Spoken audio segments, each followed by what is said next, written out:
భారతదేశంలో ఎంతోమంది ధనవంతులు ఉన్నారు. అందులో అత్యంత ధనిక కుటుంబాల్లో టాప్ 10 గురించి తెలుసుకుందాం. టాప్ 10లో వచ్చేసి రాధాకృష్ణ దమానీ. డీమార్ట్ అధినేత రాధాకృష్ణ దమానీ దేశ ధనవంతుల కుటుంబాల్లో 10వ స్థానంలో ఉన్నారు. వీరి కుటుంబ ఆస్తుల విలువ $15.8 billion. Number 9 Ravi Jaipuria. Varun beverages అధినేత రవి జైపూరియా దేశ ధనవంతుల కుటుంబాల్లో 9వ స్థానంలో ఉన్నారు. వీరి కుటుంబ ఆస్తుల విలువ $17.9 billion. Number 8 Kushal Pal Singh. DLF limited అధినేత కుషాల్ పాల్ సింగ్ దేశ ధనవంతులలో 8వ స్థానంలో ఉన్నారు. వీరి కుటుంబ ఆస్తుల విలువ $18.1 బిలియన్. నెంబర్ 7 కుమార్ బిర్లా.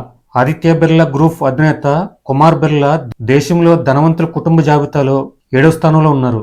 వీరి కుటుంబ ఆస్తుల విలువ $21.4 billion. Number 6 Cyrus Poonawalla. Serum institute of India అధినేత సీరం పూనావాలా దేశ ధనవంతుల కుటుంబాల్లో 6వ స్థానంలో ఉన్నారు. వీరి ఆస్తుల విలువ $22.2 billion. Number 5 Dilip Shanghvi. Sun pharmaceutical industries అధినేత కుటుంబం దేశంలో ధనవంతుల కుటుంబాల్లో 5వ స్థానంలో ఉన్నారు. వీరి ఆస్తుల విలువ $29.8 బిలియన్ ఉంది. నెంబర్ 4 సావిత్రి జిందాల్. దేశంలో అత్యంత ధనికుల జాబితాలో 4వ స్థానంలో ఉన్నారు. వీరి కుటుంబ ఆస్తుల విలువ $38.5 బిలియన్ ఉంది.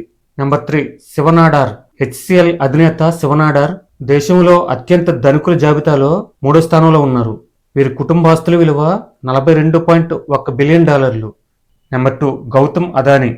అదానీ గ్రూప్ అధినేత గౌతమ్ అదానీ కుటుంబం భారతదేశంలో ధనిక కుటుంబాల్లో 2వ స్థానంలో ఉన్నారు. వీరి కుటుంబ ఆస్తుల విలువ $62.3 బిలియన్. టాప్ 1లో వచ్చేసి ముఖేష్ అంబానీ.